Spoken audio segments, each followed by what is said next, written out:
We finally made it. Welcome to Leroy and Leroy's Guide to Toronto, Part 1.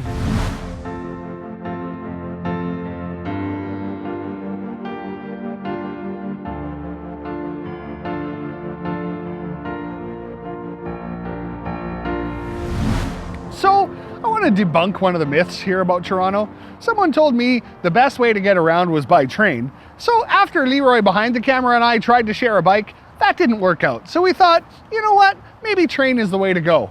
But here's the thing. I've been waiting for this train to leave for 3 hours now, and it hasn't gone anywhere. So I'm not saying it's not possible to get around by train, but I'm just saying it might not be the speediest option. One thing you gotta check out while you're here in T-Dot is the tiniest house in town. It's right behind us here. People said, hey, how could you even get a couch in that house? Here we go, pivot! Pivot! Pivot! So everyone told us we had to come check out the CN Tower while we were here in Toronto. There it is.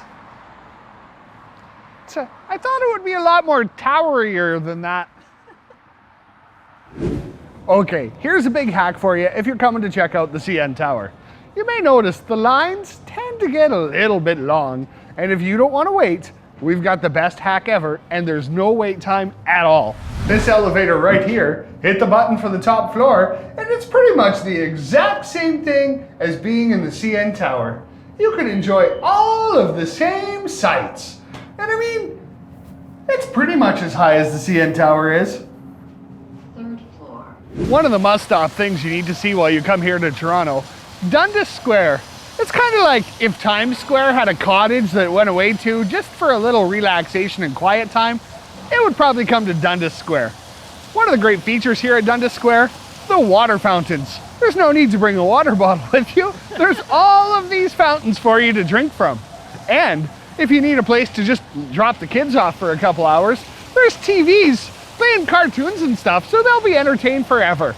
Now, I'm finally doing it. I'm getting into the Hockey Hall of Fame. So they say that it's really hard to get into the Hockey Hall of Fame. It's not that hard. I booked a flight to Toronto, took a cab to my hotel, walked down here, and then just stood in line for a few minutes. So kids, don't let anyone tell you that you can't get into the Hockey Hall of Fame. It's not near as hard as they make it sound.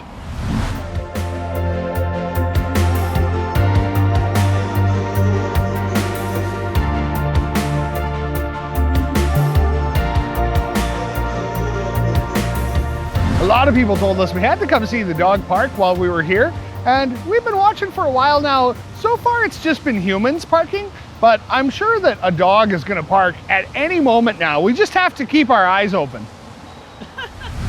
Another tip, if you happen to be bringing your four-legged furry friend with you here, if you happen to be coming to this downtown dog park, please be courteous and pick up your dog's droppings afterwards. Otherwise, your dog might be fined up to $50. It won't be $50, but it'll be up to that. And if your dog's anything like mine, she spends every cent she gets. Some people ask for help navigating the signs here in downtown Toronto, and Leroy and Leroy are here for you. First off, you can't park here, and you can't stop here between 7:30 a.m. and 9:30 a.m. and 3:30 p.m. and 6:30 p.m. on Monday to Friday, and then approximately 10 hours later. But those are only on the public holidays between April 1st and November 30th, which is actually a good chunk of them, but Christmas, you're good to go. And this is pretty easy to read as you drive by, because you can't stop to look at it. Just a helpful tip. If you're a young entrepreneur moving to the big city, we've got an idea for you. Start a bike removal business. Any bikes attached to these fences will be removed at the owner's expense. Now, you may have heard, here in the big city, there's a lot of bike removal experts, but those are the illegal kind. If you start a legal business, you'll be rolling in those pennies in no time. Another tip while you're walking downtown, you may notice some trees could jump out at you, so there's cones to warn you of that. This tree is one of them. Oh, there goes Snuffleupagus. Okay? This tree's good. This tree's safe. This tree's friendly.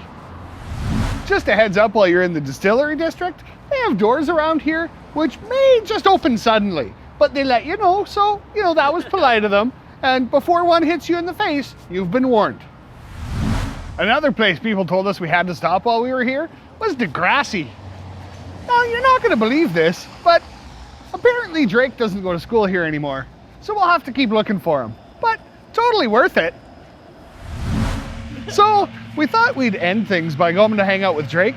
Turns out he's not home. He must have forgot we were coming. We'll do that next time. This has been Leroy and Leroy's Guide to Toronto, Part 1. I'm Leroy, he's Leroy behind the camera. There's always something to do.